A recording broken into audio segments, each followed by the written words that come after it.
বিশ্ব একাদশের বিপক্ষে ৩ ম্যাচের টি-20 সিরিজ ২-১ ব্যবধানে জিতেছে পাকিস্তান। শুক্রবার লাহোরের সিরিজ নির্ধারণী ম্যাচে তামিম ইকবালের বিশ্ব একাদশকে ৩৩ রানে হারিয়েছে স্বাগতিকরা। টস হেরে প্রথমে ব্যাটিংয়ে নেমে ৪ উইকেটে ১৮৩ রানের বড় স্কোর গড়েছিল পাকিস্তান। জবাবে ৮ উইকেটে ১৫০-এর বেশি তুলতে পারেনি বিশ্ব একাদশ। উদ্বোধনী জুটিতে পাকিস্তানের পক্ষে ৬১ রান যোগ করেন ফখর জামান আর আহমেদ শেহজাদ। ব্যক্তিগত ২৭ রানে ফখর রান আউটে কাটা পড়লেও ৫৫ বলে ৮৯ রানের টর্নেডো ইনিংস খেলেন শেহজাদ। ৮ বাউন্ডারির সঙ্গে ৩ ছক্কা ছিল তার ইনিংসে। টপ অর্ডারের আরেক ব্যাটসম্যান ইনফর্ম বাবর আজমের ব্যাট থেকে আসে ৪৮ রান। বড় স্কোর তাড়া করতে নেমে দলীয় ১৫ রানে বাংলাদেশি ওপেনার তামিম ইকবালকে হারায় বিশ্ব একাদশ। আরেক ওপেনার হাশিম আমলার ব্যাট থেকে আসে ২১, কিন্তু নামের প্রতি সুবিচার করতে পারেনি Faf du Plessis, Ben Cutting, George বেইলিরা। এই সিরিজ দিয়েই দীর্ঘদিন পর আন্তর্জাতিক ক্রিকেটে ফিরল Pakistan. Bangladesh Premier League BPL এর পঞ্চম আসরের প্লেয়ার্স ড্রাফট অনুষ্ঠিত হবে শনিবার দুপুরে। দেশি ১৪০ ক্রিকেটারের মধ্য থেকে নিজেদের পছন্দের ক্রিকেটার বেছে নেবে ৭ ফ্র্যাঞ্চাইজি। তারকা ক্রিকেটাররা এরই মধ্যে নিজেদের দল বেছে নেয় আলাদা আগ্রহ কেবল এ প্লাস ক্যাটাগরিতে থাকা পেসার মুস্তাফিজুর রহমানে। বিদেশি কোটায় আবেদন করেছেন বিপিএল ইতিহাসে সর্বোচ্চ ২০৮ ক্রিকেটার। ৬ আলাদা ক্যাটাগরিতে আছেন এই ক্রিকেটাররা। আর মাত্র মাস দেড়েকের প্রতীক্ষা, এরপরেই মাঠে গড়াবে বাংলাদেশ প্রিমিয়ার লিগ বিপিএল এর পঞ্চম আসর। তার আগেই শুরু হয়েছে ফ্র্যাঞ্চাইজিগুলোর ক্রিকেটার দলে ভেড়ানোর প্রতিযোগিতা, যার আনুষ্ঠানিক প্রক্রিয়া অনুষ্ঠিত হবে শনিবার। ড্রাফটের বাইরে থেকে ৩৭ ক্রিকেটার এরই মধ্যে নিজেদের পছন্দের দল বেছে নিয়েছেন।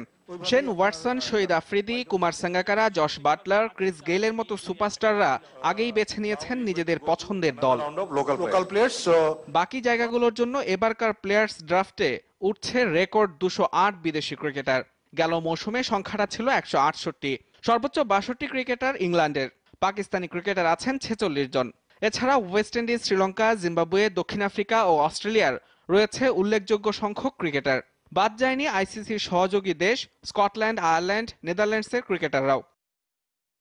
ড্রাফটে নিবন্ধিত বিদেশি ক্রিকেটারদের বিভক্ত করা হয়েছে ৬টি ভিন্ন ক্যাটাগরিতে, যেখানে এ ক্যাটাগরিতে থাকা ক্রিকেটারদের সর্বোচ্চ মূল্য $৭০,০০০ মার্কিন।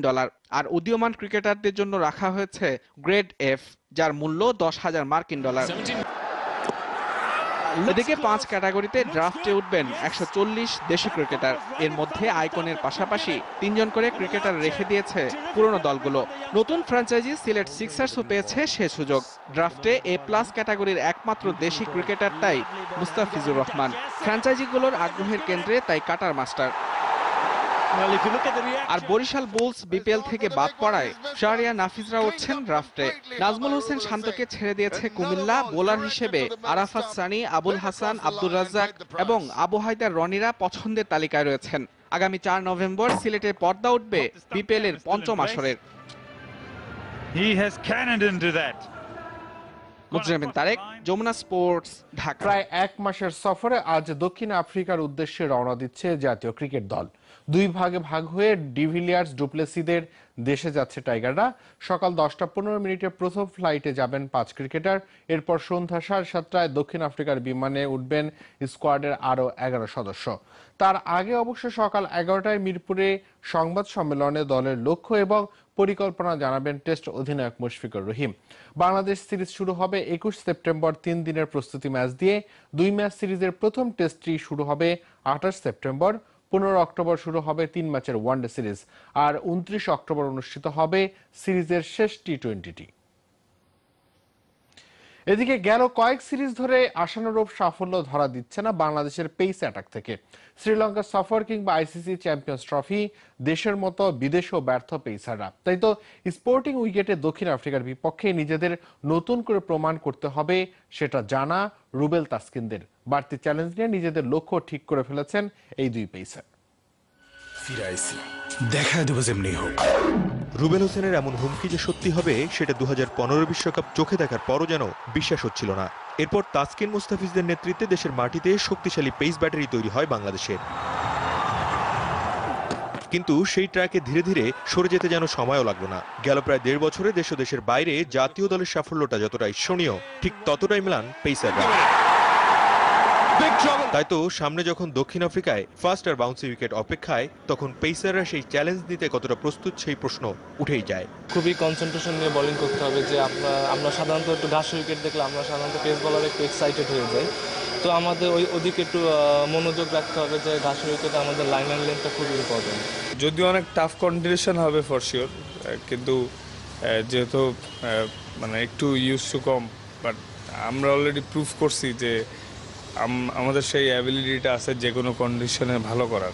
দেশের বাইরে সাদা পোশাকে অবশ্য টাইগার পেসারদের অতীত সুখকর নয় কখনোই। 2013 সালে রবিউল ইসলাম জিম্বাবুয়ের মাটিতে 2 ম্যাচে 15 উইকেট নিয়ে সিরিজ সেরা হওয়াটাকেই তাই ব্যতিক্রম বলাই যায়। মুস্তাফিজ ছাড়াও সুযোগ পেয়েছিলেন রাব্বি, সুভাশিসরা, কিন্তু সেটা প্রতিভার সামান্য ঝলক পর্যন্তই। এমনকি ইংলিশ কন্ডিশনে চ্যাম্পিয়ন্স ট্রফিতে 3 উইকেট নিয়ে যখন মোসাদ্দেক সৈকত হন দেশের সেরা বোলার, তখন ঠিক শীর্ষ স্থানে লড়াই জমিয়ে দেন হাসান আলী, জুনায়েদ, হ্যাজেলউডরা। তবে দক্ষিণ আফ্রিকায় এমন ধারাবাহিক ব্যর্থতার ইতি টানার লক্ষ্য রুবেল আর তাসকিনের। হাইয়েস্ট উইকেট টেকার হতে চাই, আর আমি এই লাস্ট 1 মাস অনেক হার্ডওয়ার্ক করেছি, তো আশা করি আমার এই হার্ডওয়ার্ক বৃথা যাবে না ইনশাল্লাহ। আমাকে ভালো বোলিং করতে হবে, আমাকে টিমের প্রয়োজনে আমাকে যে কোনো সিচুয়েশনে আমাকে ক্যাপ্টেন যখনই আমাকে নিয়ে আসবে আমি আশা করবো আমার ক্যাপ্টেনের সেই আশাটুকু ভরসা। দক্ষিণ আফ্রিকা সফরে টাইগারদের সবচেয়ে বেশি পরীক্ষা দিতে হবে সাদা পোশাকেই, আর সেই পরীক্ষায় জিততে ওয়ালসের টোটকায় মোস্তাফিজ, শফিউল, রুবেলদের জ্বলে ওঠা খুবই জরুরি। সালাউদ্দিন সুমন, যমুনা স্পোর্টস। এদিকে ইনজুরির কারণে বাংলাদেশের বিপক্ষে প্রথম টেস্ট না খেলার সম্ভাবনা রয়েছে দক্ষিণ আফ্রিকান পেসার ভার্নন ফিলান্ডারের। আগামী মঙ্গলবার থেকে শুরু হতে যাওয়া দেশটির ঘরোয়া লিগের ম্যাচে এই পেসারকে দলে রাখেননি দক্ষিণ আফ্রিকান ক্রিকেট বোর্ডের নির্বাচকরা। 4 দিনের এই প্রথম শ্রেণীর ম্যাচে কেপ কুব্রাসের হয়ে মাঠে নামার কথা ছিল এই পেসারের। এর আগে ইনজুরির কারণে অনিশ্চিত হয়ে পড়ে ডেলি স্টেইনের প্রথম টেস্টে বাংলাদেশের বিপক্ষে খেলা। ঘরোয়া লিগের এই প্রথম ম্যাচের রাউন্ডের পরই বাংলাদেশের বিপক্ষে টেস্ট সিরিজের জন্য দল ঘোষণা করবে দক্ষিণ আফ্রিকান ক্রিকেট বোর্ড। নজর দিব ঘরোয়া ক্রিকেটে নানা ঘটনায় পর্দা উঠেছে জাতীয় ক্রিকেট লিগের 19তম আসরের।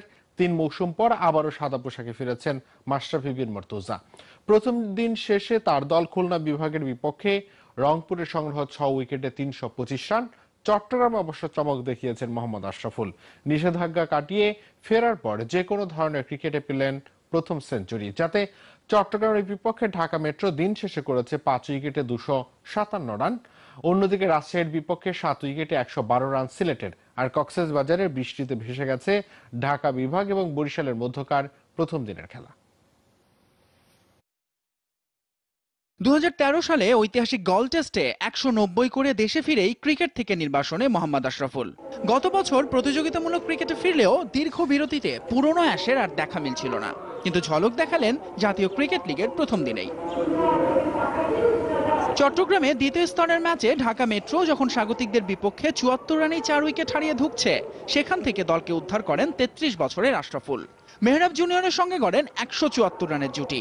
দিনের খেলা 6 ওভার বাকি থাকতে যখন আশরাফুল সাজঘরে নামের পাশে 104, 194 বলের ইনিংসে 12টি 4 ও 2টি ছক্কা। সঙ্গে মেহরাব জুনিয়রের অপরাজিত 65-তে 5 উইকেটে 257 রানে প্রথম দিন শেষ করে মেট্রো। তবে দিনের সব স্পটলাইট ছিল খুলনার শেখ আবু নাসের স্টেডিয়ামে। প্রায় 3.5 বছর পর আবারও রাজকীয় সাদা পোশাকে মাশরাফি মুর্তজা। খুলনার হয়ে এক প্রান্ত থেকে তার টাইট বোলিং, অন্য প্রান্ত থেকে আল আমিনের জোড়া আঘাত। 23 রানেই 2 উইকেট নেই রংপুরের। তবে শুরুর এই চাপটা পাল্টা আক্রমণে ফিরিয়ে দেন রংপুর অধিনায়ক নাঈম ইসলাম। সঙ্গী হিসেবে পান ধীমান ঘোষকে। এই দুজনের সেঞ্চুরিতে দিন শেষে 6 উইকেটে 325 রান উত্তরবঙ্গের দলটির। সবগুলো উইকেটই ভাগ করেছেন রাজ্জাক ও আলামিন। নড়াইল এক্সপ্রেস কোনো উইকেট পাননি। এক্সপেকটেশন অনুযায়ী ভালোই বোলিং করেছি, আর অনেক গরম ছিল, সেই সব অনুযায়ী আমার কাছে মনে হয় না খারাপ হয়েছে। আর প্রায় অ্যারাউন্ড 75-80 ওভার্স মতো ফিল্ডিং করেছি, সেটাও অনেক অ্যাডভান্টেজ হয়েছে। আমি বিরাট কোনো হোপ নিয়ে খেলতে আসিনি, আর অবভিয়াসলি যেটা আমার উদ্দেশ্য আমি সেই দিকে আমি বেশি ফোকাস করছি। রাজশাহীতে দ্বিতীয় স্তরের আরেক ম্যাচে বৃষ্টিতে খেলা হয়েছে মাত্র 56 ওভার 2 বল। টস হেরে ব্যাটিংয়ে নেমে স্বাগতিকদের বিপক্ষে নিয়মিতই উইকেট হারিয়েছে সিলেট। দিন শেষে তাদের স্কোর 7 উইকেটে 112। সর্বোচ্চ 38 ইমতিয়াজ হোসেনের, 2টি করে উইকেট ফরহাদ রেজা, মুক্তার আলী আর সাকলাইন সজীবের। অন্যদিকে কক্সবাজারে বৃষ্টিতে মাঠেই গড়ায়নি ঢাকা ও বরিশাল বিভাগের মধ্যকার খেলা। ফয়সাল জিতুমির, যমুনা স্পোর্টস। দেশের বাইরের ফুটবল, রিয়াল মাদ্রিদের সঙ্গে চুক্তি নবায়ন করেছেন মিডফিল্ডার ইস্কো। নতুন চুক্তি অনুযায়ী মাদ্রিদ জায়ান্টের হয়ে 2022 পর্যন্ত দেখা যাবে এই স্প্যানিয়ার্ডকে। বর্তমান চুক্তি আগামী বছর শেষ হওয়ার আগেই মাঝ মাঠের এই সেনানীকে হারাতে চায়নি গ্যালাক্টিকোরা।